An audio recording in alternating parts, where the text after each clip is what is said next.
Hello everyone, आपका बहुत बहुत स्वागत है क्रेज़ी फॉर आईएएस में। और ये 26 मई का करंट अफेयर्स है, ऑल इन वन। एंड जैसे कि आपको पता है, यहाँ पे सारे प्लेटफॉर्म्स के करंट अफेयर्स को कंपाइल करके बनाया जा रहा है। And let's start with the news. तो पहली न्यूज़ जो थी वो डोमिसाइल रूल्स अभी डिक्लेयर हुए हैं फॉर जम्मू कश्मीर। तो मिनिस्ट्री ऑफ होम अफेयर्स ने जो है उसने 2010 का लेजिस्लेशन एक अमेंड किया है, that is the Jammu and Kashmir civil services decentralisation and recruitment act by substituting the term permanent residents with domiciles of UT of J&K। Okay, तो अब परमानेंट रेसिडेंट्स की जगह पे domiciles of union territory of Jammu Kashmir कर दिया है इस 2010 के एक्ट में। और इसने डोमिसाइल को भी रीडिफाइन किया है through Jammu and Kashmir reorganisation adaptation of state laws order 2020, जो कि इशू किया गया है under section 96 of Jammu Kashmir reorganisation act of 2019। ये एक्ट रीऑर्गेनाइजेशन का 2019 में आया था और अब इस ऑर्डर के थ्रू, जो कि अभी 2020 में आया है, इसमें डोमिसाइल को रीडिफाइन किया गया है। ओके, तो 2010 का एक्ट क्या कहता था कि केवल जो परमानेंट रेसिडेंट्स हैं जम्मू कश्मीर के, वही एलिजिबल हैं to apply for gazetted and non gazetted post. अब चेंजेस क्या हुए हैं, डोमिसाइल रूल्स को बताया जैसे डिफाइन किया गया है इस ऑर्डर में। तो it will determine recruitment to all government post in Jammu Kashmir from now on. तो अब सारे जो गवर्नमेंट पोस्ट हैं उन पे रिक्रूटमेंट अब इसके थ्रू होगा। तो अब सवाल आता है, तो ये आर्टिकल भी है जो ये दो जगह से लिया गया है ताकि आपको ये टॉपिक अच्छे से क्लियर हो जाए। Okay, now the question is whether there is biasness in new domicile rules notified on May 18, 2020। तो क्या इसमें कुछ बायसनेस है? तो सबसे पहली बात तो it is replacing Jammu and Kashmir state subject law. Okay, तो ये रूल उनको रिप्लेस कर रहे हैं and based on home ministry's order and the state rules are recognised under article 35A of the Indian constitution. तो ये जो एक्चुअली में स्टेट रूल्स होते हैं दे आर, वो किसके अंडर आते हैं? Article 35A of the Indian constitution, जिसमें एंटाइटल किया गया है परमानेंट रेसिडेंट्स को कि उनको फ्री एजुकेशन मिले और साथ में गवर्नमेंट जॉब्स में भी उनको रिजर्वेशन मिले and sole rights to land ownership. Okay, तो ये आर्टिकल 35A में ये स्टेट रूल्स डिफाइंड है जम्मू कश्मीर के लिए। ओके, तो next thing is that the new rules entitle anyone who has worked or lived in the state for 15 years or studied there for 7 years to receive a domicile certificate।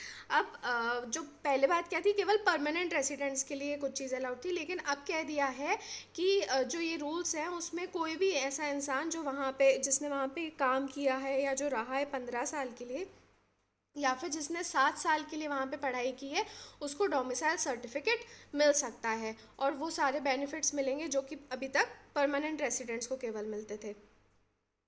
And those who have served in the state for 10 years to domicile along with their non resident children. तो मतलब बच्चे हो या फिर अगर 10 साल किसी ने काम किया है, और इसके अलावा जो मेंबर्स ऑफ आईएएस हो गए या फिर जो स्टैट्यूटरी बॉडीज़ में काम कर रहे हैं, पीएसयूज़ और बैंक्स में काम कर रहे हैं, ऐसे लोग 10 साल से जो काम कर रहे हैं, तो वो सब इस चीज़ के लिए एंटाइटल्ड हैं, गवर्नमेंट ऑफिशियल्स भी सारे। ठीक है, सेंट्रल यूनिवर्सिटीज़ के हो गए और recognised research institutes of the central government. तो आपको समझ में आ गया कि कौन कौन एलिजिबल है। ओके, मेन चीज़ याद रखना, 15 साल वहाँ पे काम किए और रहे हों, 7 साल, और गवर्नमेंट ऑफिशियल्स अगर 10 साल काम कर रहे हैं तो। Okay, now what are the rules for grant of domicile certificate. तो क्या किया जाएगा इसमें, जो सर्टिफिकेट है उसको 15 दिन के अंदर इशू करना होगा।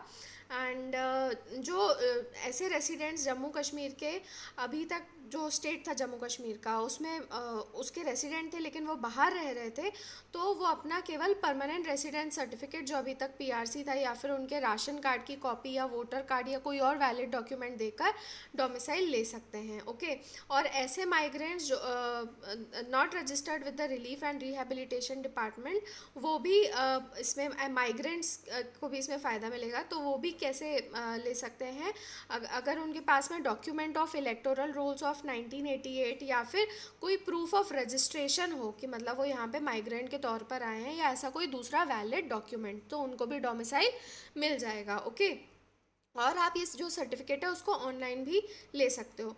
Now what are the problems and changes done to functioning of Jammu and Kashmir. तो प्रॉब्लम्स क्या क्या हैं, तो जैसे है ना, अभी क्यों किया जा रहा है कि मार्जिनलाइज ग्रुप्स जो थे, जैसे माइग्रेंट्स वगैरह भी जो थे, उनको ये राइट्स डिनाई किए हुए थे, ठीक है। तो अब इसके सपोर्ट में कि मतलब ये डोमिसाइल लाया गया है, उसके सपोर्ट में और आर्ग्यूमेंट ये है कि domicile rule notification was necessary, क्योंकि कई सारे मार्जिनल ग्रुप्स को राइट्स नहीं मिल रहे थे स्टेट सब्जेक्ट लॉ के अंडर। जैसे कि इसका एग्जाम्पल है ऐसे रिफ्यूजीज़ जो कि वेस्ट पाकिस्तान से आए हुए थे। लेकिन इसके अगेंस्ट अब क्या आर्ग्यूमेंट दिया जा रहा है कि अगर मार्जिनल ग्रुप्स पीआरसी में नहीं इंक्लूडेड थे तो पीआरसी को ही एक्सपैंड कर देना चाहिए था। Okay, now the second problem is that कि देर इज़ ऑलरेडी मतलब कॉन्स्टिट्यूशनल चैलेंज है अभी सुप्रीम कोर्ट में कि जो अभी चेंजेस किए जा रहे हैं उनको प्रेसिडेंट और पार्लियामेंट ऑफ इंडिया के थ्रू किया जाएगा।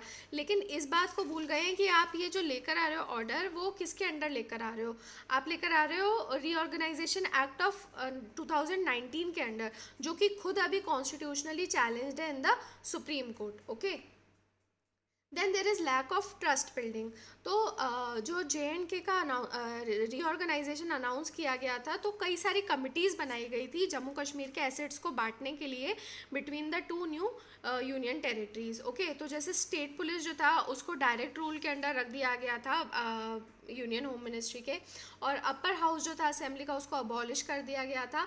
लैंड को लेकर सेल करने के लिए मतलब लगा दिया था। देन नेशनल टूरिस्ट कॉन्ग्लोमरेट्स जो थे उनको इनवाइट किया गया था लोकल इंडस्ट्री को भी टेक ओवर करने के लिए, और जो माइनिंग राइट्स थे उनको सेल कर दिया गया था to non Kashmiri contractors. Okay, तो पहले ही मतलब ये सब बातें हो चुकी है, तो ट्रस्ट भी काफ़ी ज़्यादा वहाँ पे डेफिसिट आया है ट्रस्ट में। Okay, then lack of political activities. तो जम्मू कश्मीर का लेजिस्लेचर तो ऑलरेडी डिसॉल्व है, एंड कई सारे जो पॉलिटिकल लीडर्स हैं वो भी अभी डिटेंशन में हैं और उनके कंसर्न्स को भी अभी नहीं इनकॉर्पोरेट किया गया है। तो वहाँ पे पॉलिटिकल एक्टिविटीज़ भी मतलब बहुत ज़्यादा रिस्ट्रिक्टेड है। ओके, और अब बात क्या है एक्चुअली में कि ये स्टेप वैसे क्यों उठाए गए, क्योंकि वहाँ पे 84,000 से ज़्यादा वैकेंसीज़ हैं जम्मू कश्मीर में, जिसमें से 22,000 करीब क्लास 4 एम्प्लॉयज़, 54,000 नॉन गस्टेड और 7,500 गस्टेड लेवल पे वैकेंसीज़ हैं। ओके, नेक्स्ट क्वेश्चन जो आता है इसी से रिलेटेड वो ये आता है कि whether it is the last stroke on the state's internal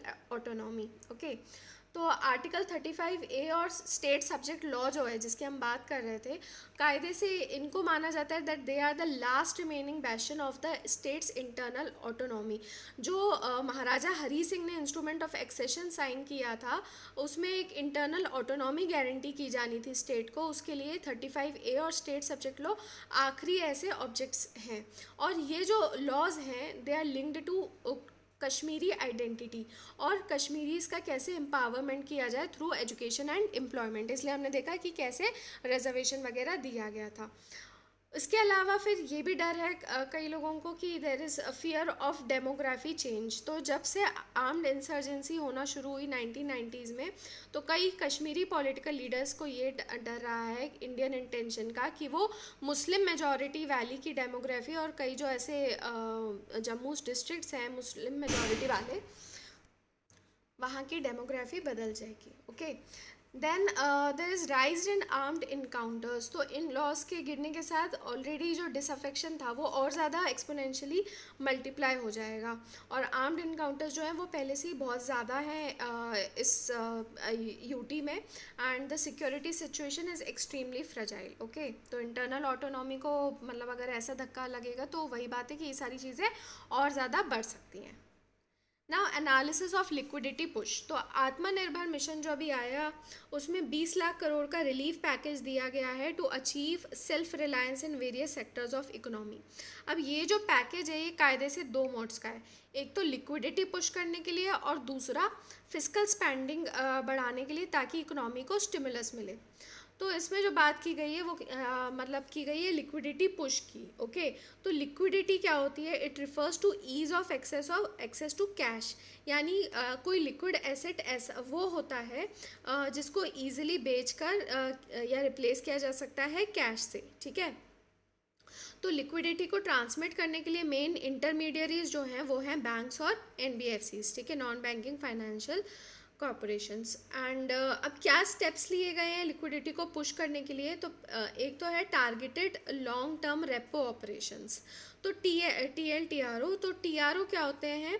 ये टूल होते हैं जिससे जो बैंक्स हैं वो 1 से 3 साल के लिए फंड्स बोरो कर सकती हैं सेंट्रल बैंक से at repo rate by providing government securities with similar और हायर टेन्योर एज कोलेट्रल। ठीक है, तो 1 से 30 साल के लिए फंड्स ये बोरो कर सकते हैं। इसको टारगेटेड LTRO इसलिए कहते हैं क्योंकि सेंट्रल बैंक्स चाहती हैं कि बैंक्स ऐसे ही फंड्स को ऑप्ट करें ताकि जो इन्वेस्टमेंट है वो जो इन्वेस्टमेंट ग्रेड कॉरपोरेट डेट है उसी में ही स्पेसिफिकली इन्वेस्ट हो। ओके,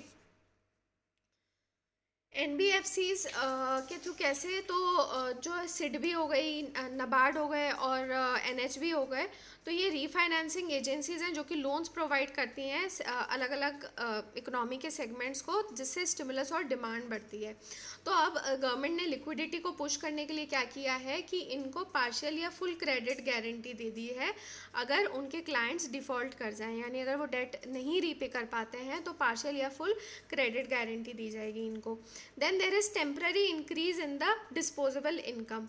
तो इसके लिए क्या किया है कि सेविंग्स जैसे कि प्रोविडेंट फंड कंट्रीब्यूशन होता है उनमें पहले एडवांस एक्सेस दे देना, फिर TDS जो कटता है टैक्स डिडक्शन एट सोर्स उसको कम कर देना, then reduce provident fund contributions and moratoriums on debt service payments. तो इससे क्या होगा कि लोगों के हाथ में इनकम मतलब डिस्पोजेबल इनकम ज़्यादा रहेगी, मतलब वही कैश ज़्यादा रहेगी तो लिक्विडिटी ज़्यादा रहेगी। ओके, अब ये तरीके गवर्नमेंट ने क्या किए हैं लिक्विडिटी को बढ़ाने के लिए। ठीक है, याद रखना क्या क्या हमने किया कि LTRO और NBFCs के थ्रू क्रेडिट गारंटी वगैरह वो कर देना, उसके बाद में फिर डिस्पोजेबल इनकम बढ़ाना। तो क्रिटिसिज्म अब क्या है?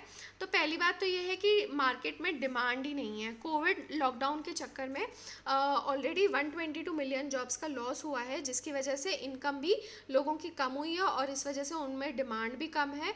और डिमांड कम होने की वजह से ऑब्वियस सी बात है कि इंडस्ट्रीज इन्वेस्ट भी नहीं करेंगी, सप्लाई भी, डिमांड नहीं रहेगा तो सप्लाई भी क्या करेंगे, और इसकी वजह से the industries are reluctant to borrow और increase liquidity. Okay, then there is loss to businesses.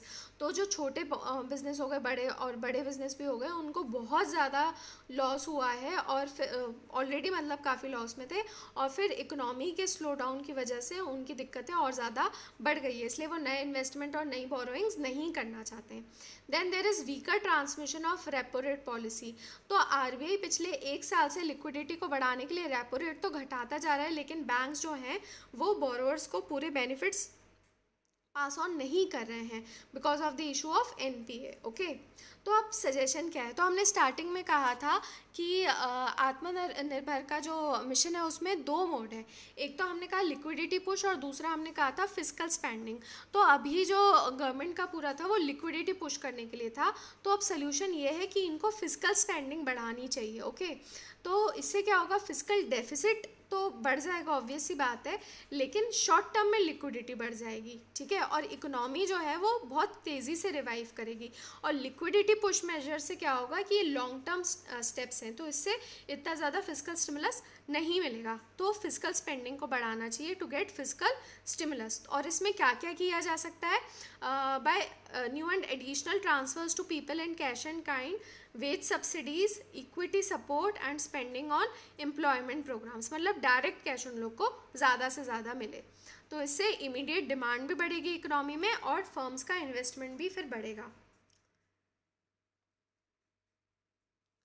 Now Karnataka government takes efforts to solve mystery over birthplace of Purandara Das। ठीक है, तो ये तो न्यूज़ खैर वो नहीं है इतना, लेकिन पुरंदरा दास का पहली बात तो याद रखना ये 1484 टू 1565 के बीच में थे।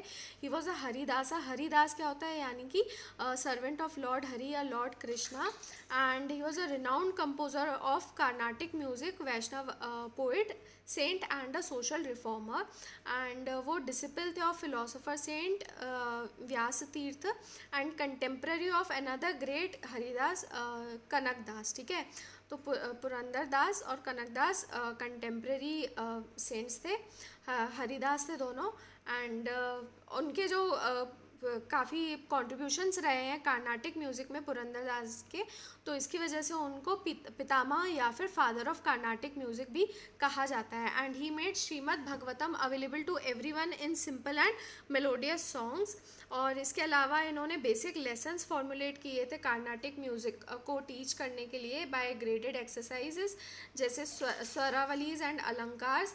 And he is also noted for composing Dasa Sahitya as a bhakti movement vocalist and a music scholar. Okay, now Indian Observatory in collaboration with several other organizations has launched Coast India। Coast India क्या है? Collaboration और Covid action support group, ठीक है। तो migrants को help करने के लिए है और उनकी मैपिंग वगैरह करने के लिए है। तो ये एक GIS इनेबल्ड डैशबोर्ड है जो कि माइग्रेंट्स की मूवमेंट को मैप करेगा रियल टाइम में। और इसमें जो 55 ऑर्गेनाइजेशन से इंफॉर्मेशन ली जाएगी ऑन ग्राउंड, ताकि एडमिनिस्ट्रेटर सिविल ऑर्गेनाइजेशंस जो हैं वो ज़रूरी स्टेप्स ले सके ताकि माइग्रेंट पॉपुलेशन सेफली पहुंच सके, ठीक है।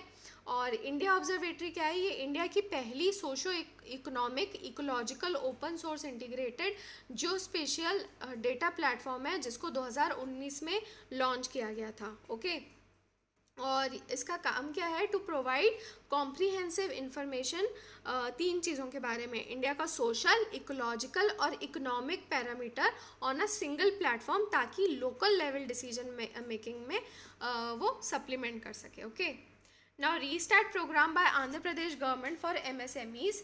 तो गवर्नमेंट जो है 1100 करोड़ रुपए स्पेंड करेगी ऑन रिवाइवल ऑफ MSMEs।